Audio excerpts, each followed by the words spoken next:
Good morning. Welcome to Bible Study with Betty and Andre. We're continuing our studies from the book of Acts, and today we're in chapter 25.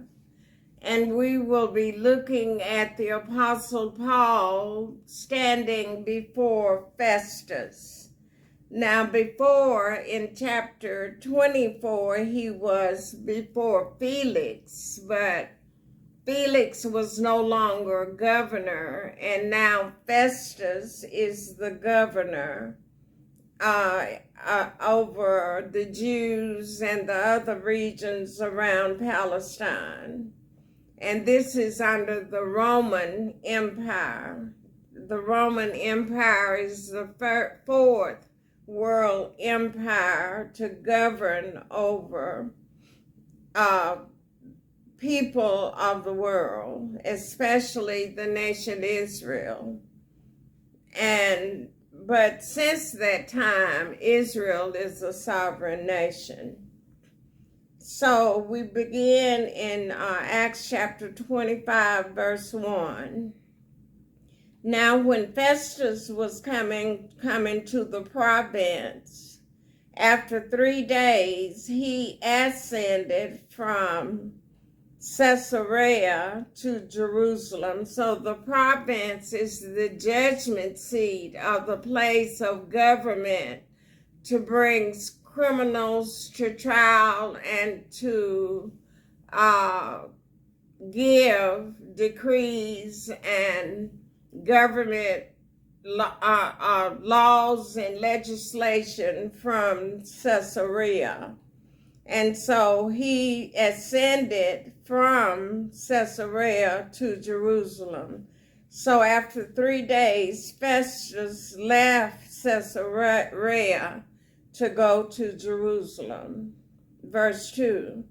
Then the high priest and the chief of the Jews informed him against Paul and besought him, verse 3, and desired favor against him that he would send for him to Jerusalem, laying wait in the way to kill him. So they petitioned Festus, the high priest and the council, petitioned Festus when he came to Jerusalem to bring Paul before him and judge him at Jerusalem. And when they brought him, Paul was in Caesarea now in prison for 2 years. So if you bring him to Jerusalem, you can judge him from Jerusalem. But when they were saying that, they had those lying in ambush to kill Paul.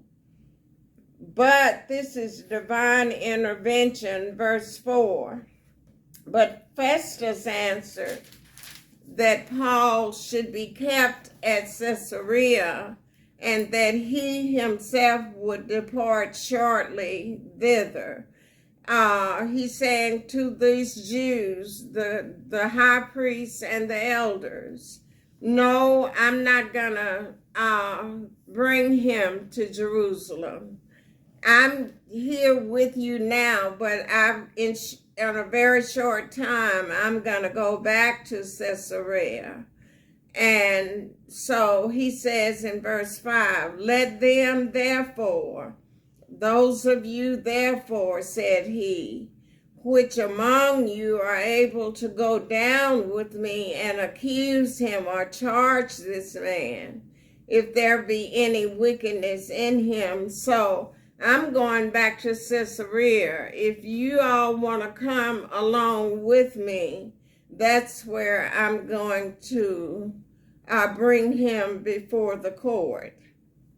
Verse 6, and when he had tarried, that is in Jerusalem among them more than 10 days, he went down unto Caesarea. And the next day, sitting on the judgment seat, commanded Paul to be brought. And so some of them out of the council went with Festus back to Caesarea. Verse 7. And when he was come, the Jews which came down from Jerusalem stood round about and laid many and grievous complaints against Paul, which they could not prove. So they are charging him with wrongdoing and criminal acts, but yet they could not prove anything that they were saying against Paul. And then verse 8 says, while Paul answered for himself, neither against the law of the Jews, neither against the temple, nor yet against Caesar, have I offended anything at all. I haven't done wrong. I haven't done anything against Jerusalem, against the law of the Jews, or against Caesar. Now the Caesars were the emperors of the Roman Empire, and Festus is the governor. Verse 9, but Festus, willing to do the Jews a pleasure, answered Paul and said, wilt thou go up to Jerusalem and there be judged of these things before me? So he had brought the Apostle Paul in, and they had accused him and charged him with many things they could not prove. And then Paul answered, I have done nothing wrong to anybody. And now Festus is asking Paul if he would be willing to go to Jerusalem to be charged. But then verse 10, Then said Paul, I stand at Caesar's judgment seat, where I ought to be judged. To the Jews have I done no wrong, as thou or as you very well knowest. They haven't been able to prove anything against me. But Paul says, no, I don't want to go to Jerusalem. I'm going to be judged at Caesar's judgment seat. And because I've done nothing wrong to the Jews, and you know that very well. Verse 11, for if I be an offender or criminal, or have committed anything worthy of death, I refuse not to die. I surrender myself if I've done something worthy of death. But if there be none of these things whereof these accuse me, no man may deliver me unto them. I appeal unto Caesar. Now, in chapter 23, Paul was being persecuted by the Jews, and the Lord appeared to the Apostle Paul and told him to be of good cheer, that as he had testified of the Lord in Jerusalem, so he would have to testify at Rome. So this is divine intervention, that the Apostle Paul is appealing to Caesar because God had revealed to him that he would need to testify for the Lord in the Roman Empire. Verse 12. Then Festus, when he had conferred or talked with the council, answered, Hast thou appealed, talking to the Apostle Paul, hast thou appealed unto Caesar? Unto Caesar shalt thou go. So Paul is going to be going to the Roman government at Caesar's judgment seat. And after verse 13, and after certain days, King Agrippa and Bernice, some pronounce, came unto Caesarea to salute Festus, or to honor him, or to welcome him. Now this Agrippa is Herod Agrippa.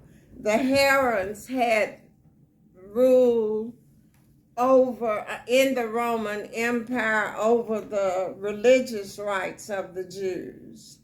So verse 14 says, when they had been there many days, Festus declared Paul's cause unto the king, saying, there is a certain man left in bonds about Felix, the previous governor, about whom, when I was at Jerusalem, the chief priest and the elders of the Jews informed me, desiring to have judgment against him. To whom, verse 16, I answered, it is not the manner of the Romans to deliver any man to die before that he which is accused have the accusers face to face, and have license or permission to answer for himself concerning the crime laid against him. So Festus is appealing to Agrippa to understand why he wanted Agrippa to examine Paul, and giving him some background on why Paul was kept in prison. Verse 17, therefore, when they were come hither without any delay, on the morrow I sat on the judgment seat and commanded the man to be brought forth. He's talking to Agrippa, against whom, when the accusers stood up, they brought none accusation as such things as I supposed, or such things as I thought they would.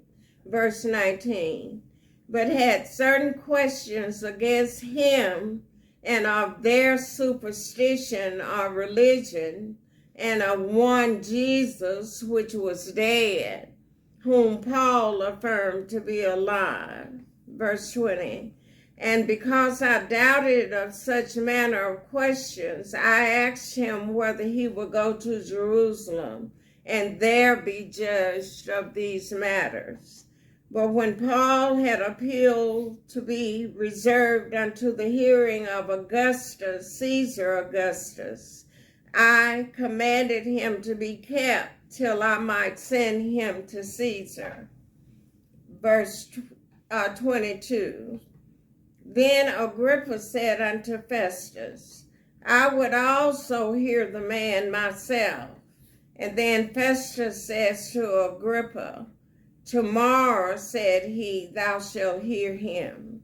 Verse 23, and on the morrow, when Agrippa was come, and Bernice of Bernice, with great pomp, and was entered into the place of hearing, with the chief captains and principal men of the city, at Festus' commandment, Paul was brought forth.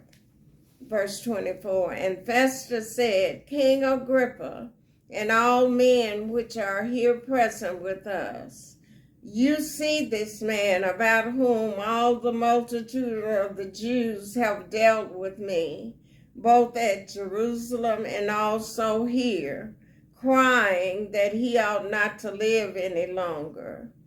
But, verse 25, when I found that he had committed nothing worthy of death, and that he himself had appealed to Augustus, I have determined to send him. So he's letting Agrippa know that he needs Agrippa to find what the solution to why he would be sending the Apostle Paul to Augustus. Verse 26, of whom I have no certain thing to write unto my Lord, unto Caesar. Wherefore I have brought him forth before you, and especially before thee, O King Agrippa, that after you have examined him, or after examination had, I might have somewhat to write. I don't even have a crime that's been proven against Paul to send Paul to prison in Rome. verse 27, for it seemeth to me unreasonable or foolish to send a prisoner, and not withal or likewise to signify the crimes laid against him.